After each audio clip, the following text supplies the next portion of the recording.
Добрый вечер, мои хорошие, любимые, дорогие мои подписчики, зрители. Хотели сегодня собирать помидоры и делать томатный сок, но потом мы передумали. И нафига нам столько помидор, я вообще не знаю. Вот почему? У всех, наверное, так было, да?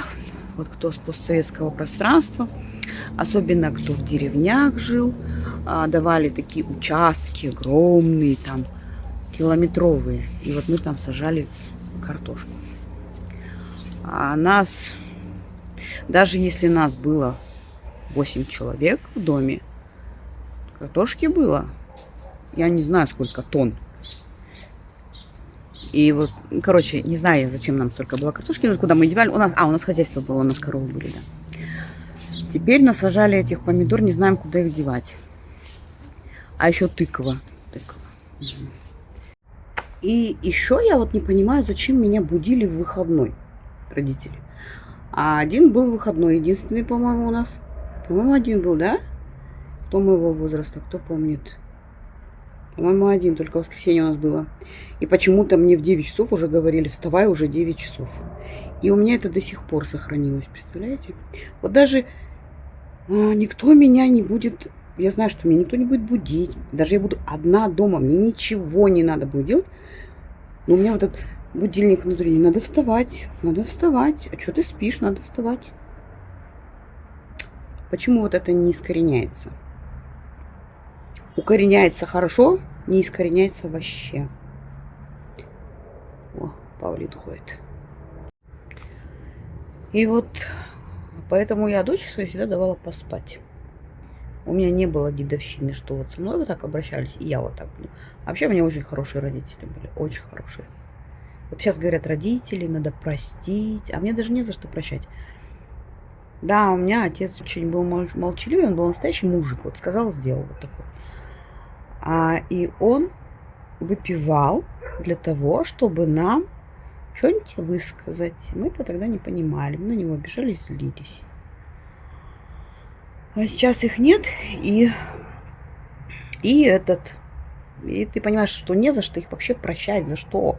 Это же родители. Почему у меня золотые родители были? У мамы была деменция, и, короче, когда у меня средний внук не мог таблицу умножения выучить, я говорю, бабушка забыла даже меня. Но таблицу она помнит. Вот так таблицу надо знать. Короче, бабушка это таблицу умножения знала, да. И знаете, деменция это, видимо, только для родственников вот как бы тяжело.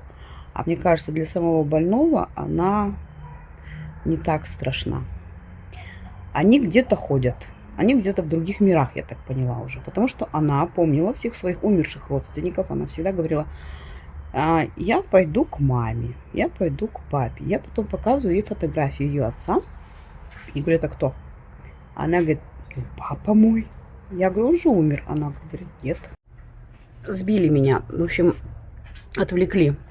А она говорит, нет, он живой. И у нее были все живы, те, кто умерли. Я не знаю, может, тут деменция разная бывает, но у моей мамы было так. Она помнила всех своих умерших родственников. Вот у нее сестра двоюродная, она тоже умерла. Я говорю, ты тетю Лену знаешь? Она говорит, конечно. А кто это? А это моя сестра двоюродная. А она жива? Да, она живая. И они все были живы. А мы какие-то были посторонние люди, которые тут ходят, что-то, а где она находится, она вообще не знает. И я так поняла, что она уже к концу большую часть времени находилась уже где-то вот в другом мире. И это, наверное, с ними интересно поговорить, кстати. Ну, правда, иногда закроется вот так и сидит. Ну, мам, ну расскажи, ну где ты сейчас? Ну, откуда ты пришла? Господи, откуда ты пришла? Где ты была? С кем ты была? Молчит, сидит.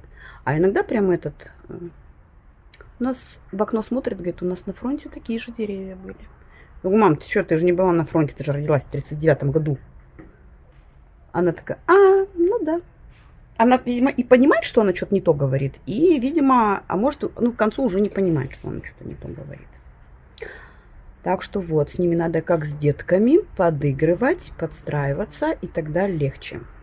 Не всегда, конечно, бывают и срывы, Да, бывают срывы, потому что, ну, как бы мы же считаем, что мы нормальные, а они это... Бывают срывы, и когда вот они что-то делают такое, что... Ну, такая у меня была мамулька. И вот она в последний день уже пришла моя сестра, она ее так любила, вот свою племянницу. Она на нее так смотрит, она вроде ее понимает, что это хороший человек, которого она любила, которого она любит, но она не знает, кто это. И вот я ее покормила, она была очень послушная, она даже если есть не хотела, она все равно рот открывала и ела. Я ее спросила по таблице умножения. Я говорю 7,8. Она говорит 56. Сразу отвечает. Я думаю, говорю, хорошо. А моя сестра говорит, она говорит, ну она же правильно сказала. А мама сразу такая. Я говорю, сори, мамуля. Правильно сказала, правильно. Вот, ну и все. Таблицу спросила, покормила и спать положила, переодела, все.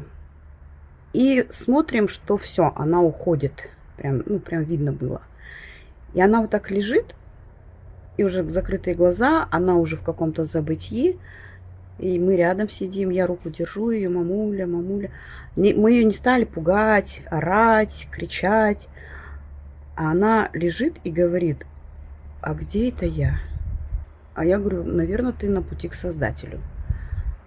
Она говорит, какая благодать. И она вот с этими словами умерла. И за маму я была очень спокойна. Вот она умерла, я была очень спокойна, что она в какую-то благодать, видимо, попала. И что я еще поняла насчет деменции? Не насчет деменции, а насчет того, насчет наших болезней вообще. У моей мамы она была гипертоником всегда. У нее давление было 40 лет. Оставите вы меня в покое сегодня. У нее давление было 40 лет. Она не могла вообще без таблеток. Она постоянно была на препарат. Ну, в смысле, как они постоянно пили вот таблетки по схеме, не по схеме, там всяко. Когда у нее началась деменция, у нее давление стало 120 на 80, 130 там на сколько-то. Все, у нее не было давления. Представляете? А вот у этой ее двоюродной сестры, у нее тоже была деменция. У той был сахарный диабет. У нее нормализовался сахар.